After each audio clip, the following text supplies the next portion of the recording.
Il allait simplement au travail. Et 10 secondes plus tard, il s'amusait déjà avec sa maîtresse. Charlie est un mari et père exemplaire. Une femme, une fille diabétique, un prêt immobilier, un boulot dans la publicité. Tout est réglé comme une horloge jusqu'au moment où, dans le train de banlieue, il rencontre Lucinda. Elle lui paye son billet. Une blague sur un rendez-vous. Et quelques jours plus tard, ils s'embrassent dans un taxi. Et là, tout bascule. Un hôtel, la passion. Un braqueur armé surgit. Il frappe Charlie, s'apprête à violer Lucinda.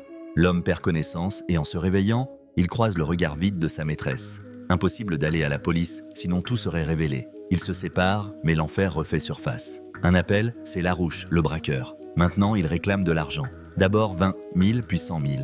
Il ose même venir chez lui, sourire à la femme de Charlie, parler avec sa fille. L'homme est forcé de payer, de cacher, de mentir. Charlie cherche de l'aide. L'avocat conseille à Lucinda de déclarer le viol.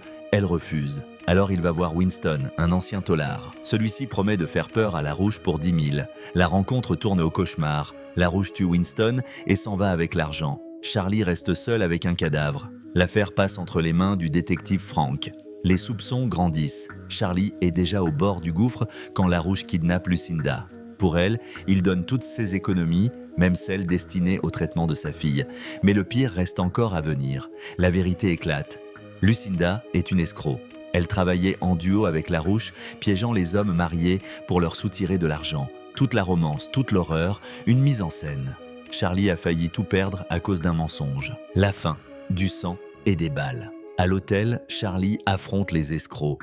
Une fusillade. La femme meurt. Larouche abat un nouveau client mais reçoit lui aussi un coup de couteau. Charlie ressort blanchi. La police croit qu'il n'était qu'un simple témoin. Il récupère même son argent. Dernier twist, on l'envoie donner des cours en prison. Parmi les élèves, Larouche. Mais Charlie n'est plus le même. C'est lui qui a choisi cet endroit. Et froidement, il plante un couteau dans son ennemi.